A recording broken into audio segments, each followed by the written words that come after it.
Hey there, powerful soul. On this beautiful sacred path of self-actualization and self-mastery, there will come a point in your journey as a woman, lover, or leader where you get to lay down this primal need to protect yourself and allow the different parts of yourself to be at ease as you are deepening your embodiment of mastering thyself.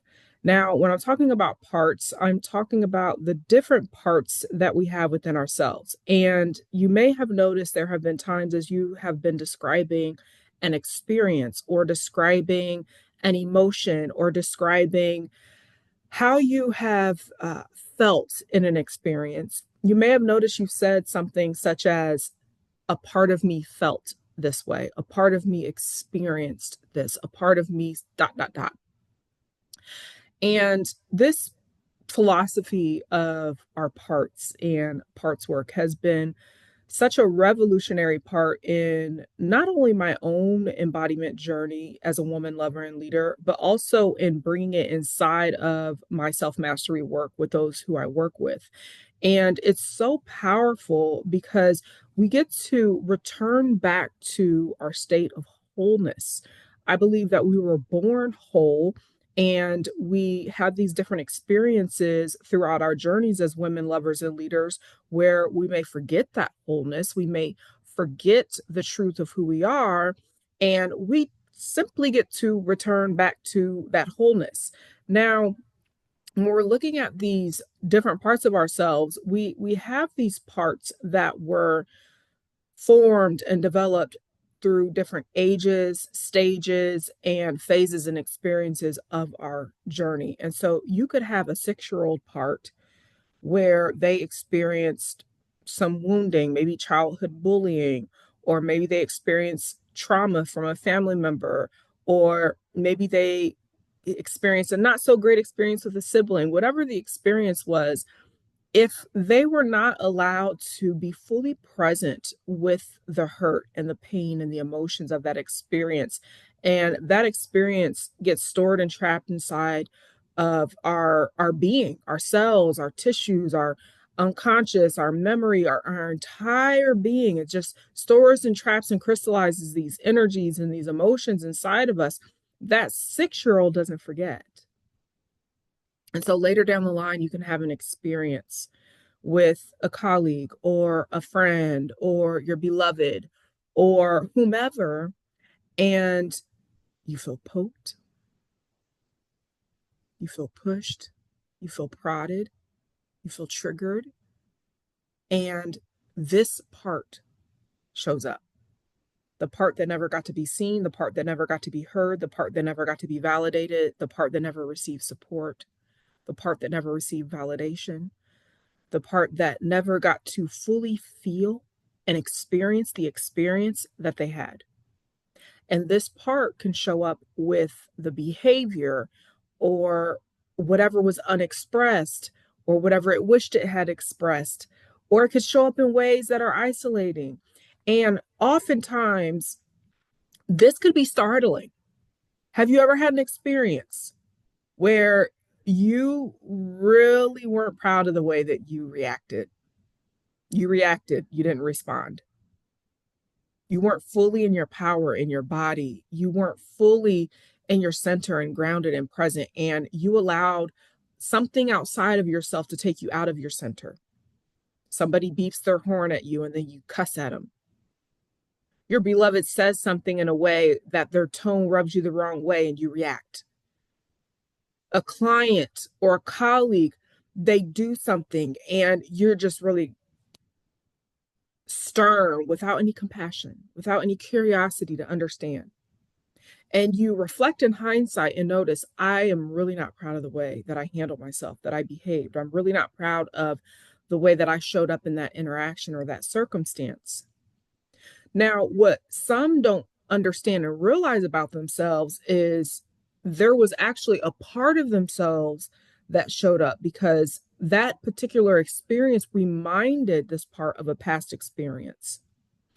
And this is the power of doing this type of work where you're integrating these parts back into wholeness, because when you have this profound level of self-awareness where you can be present with the experience of this part with curiosity, self-compassion, gentle observation, without judging yourself, without criticizing yourself, without beating yourself up or shaming yourself, that you could be fully present with the awareness that this reaction that surfaced came from a place within you. Can you get curious about it? There's a lot of intel that surfaces when you come from that place. There's a lot of beautiful wisdom and insights that come forth when you can be present with yourself in this way. Now, I remember there was a season in my sacred path where I was so hard on myself and I was so critical of myself and I would judge myself for my reactions and I would really feel a lot of shame about ways if I showed up that I wasn't really proud of in hindsight. And part of that was because I was conditioned to be that way. I was conditioned to judge myself. I was conditioned to beat myself up. I was conditioned to be hard on myself. I was conditioned to not have self compassion. I was conditioned to not validate my own experiences. And so I had to rewire and repattern even the way that I was in relationship with myself in experiences that I was not proud of. I had to learn how to be present with my imperfections, my mistakes, my setbacks, my failures in a way that I could glean and learn from them while also looking at where is this coming from? And that's when I started to integrate parts work into my own journey and inside of my work eventually as a practitioner, a self-mastery mentor. And what I really love about this work is the ability to be with these parts and give them what they never received, give them what they need. And there's something beautiful that happens in that process. Because when this part of you, the 6-year-old, I'm using this as an example here, the 6-year-old part of you starts to trust you to be there and to listen and to nurture and to care and to hear and tune in to the needs of the soul of this part, there's an integration that starts to happen. And this is where we return to our original state of wholeness. This is where we return to who we really are, true self. And when we are operating from that beingness of our true self, we have this magnetic radiance that illuminates from us, this light, this essence, this quality about ourselves that is so magnetic that you draw people and opportunities and experiences your way. This is how you become magnetic to your beloved in your sacred union. This is how you draw in people who want to hear what you have to say as a leader who wants to create impact in the world. And you may have a vision to impact the masses. This is how you move with inspiration and take aligned action in the work that you do or in your business, because you're moving from this frequency of alignment. You're moving from this frequency of wholeness. You're moving from this frequency of trust. This is where you allow more experiences of joy and pleasure and play and bliss and ease and grace into your daily life experiences. And you can enter into deeper states of well being, have restorative energy, vitality, vigor.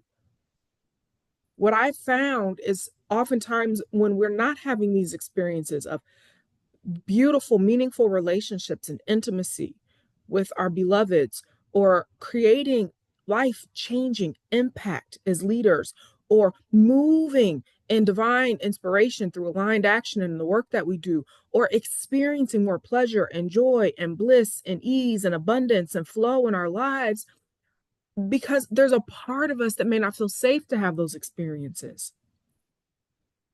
There's a part of us that may be fearing harm. There's a part of us that may be protecting the inner child from further trauma or pain or suffering. And so what we get to do within those experiences is this is essentially reparenting thyself.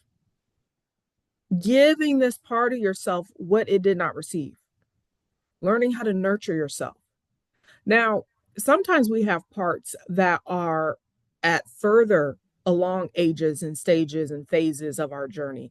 And what I love about my work, specifically inside of my feminine embodiment return to her program, I break down different archetypes of our parts with the ages and the stages and what behaviors tend to show up and what emotions show up. I even have a name for each one, and what this looks like inside of your life, your relationships, and your leadership, so that you could start to integrate these parts and start showing up with more wholeness, more alignment as your true self in your life, love, and leadership.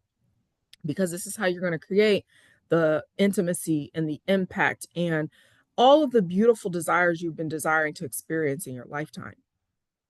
And I love this part of my work because when it comes to feminine embodiment work specifically, this is where we start to allow the feminine to have her place within our beingness. But when we have parts of ourselves from childhood or the adolescent phase or the young adult phase that are not fully integrated into wholeness, that are not fully feeling safe, that are falling prey to these self sabotaging, self protective behaviors and patterns and ways of being, that though these parts mean well, they're trying to keep you safe, they're trying to protect you, they often are forms of self sabotage where you may push people away or create a wedge between you and your beloved, or not fully show up in the fullness of who you are to be seen as a leader, or not be consistent and dedicated and devoted and taking aligned action in the work that you do. When we are allow ourselves to integrate this, the feminine then gets to flow through. And that's where the magnetism and the radiance is popping. Where you're like a light in any room you enter. This is where when you walk into rooms, you shift the atmosphere with your mere presence, where you shift the dynamic of encounters with your mere presence because your presence is soft. Your heart is open. You don't have what I used to call this great wall of China up. You know, back in the day, I used to brag and say that I had a great wall of China up and no one could come in because I was so tough and I was going to protect myself because no one was ever going to hurt me again. And that was applicable to men and women. And that was coming from a part that felt hurt and wounded and harmed by people, family, peers, friends, exes, whomever, and had created this unconscious crippling belief that it was safer to show up in the world this way. However, I suffered. And so I had to grow through that. I had to navigate with that part that felt the need to show up in this really hard way and learn how to soften into my feminine, how to soften into my essence and allow my radiance to shine forth. That it's safe to shine, that it's safe to be seen, that it's safe to be vibrant, that it's safe to be magnetic, that it's safe to be radiant, that it's safe to uh, be the embodiment of a well loved woman, the embodiment of a leader who leads well, the embodiment of a woman who is the fullness of who she is unapologetically. That is what's available for you also. And so if I shared something that you found resonance with and you want to dive deeper into this type of work, reach out. We can talk about ways I can support you. If you are desiring to go onto the wait list of the Return to Her program and be the first to know when the next round is coming up, the 2025 winter round, which will be probably Q1 of 2025, I'm only going to allow 8 participants in. I like to keep my sacred spaces sacred, safe, and allow the intimacy there so that we can experience life-changing transformation that will blow you away. I'll put information in the description so you can access that. And if you know someone who would find value in this conversation and you would feel led to share this, I would really appreciate that. Thank you for your time. Thank you for your presence. Thank you for being here. And I'm looking forward to our next conversation. Take care now.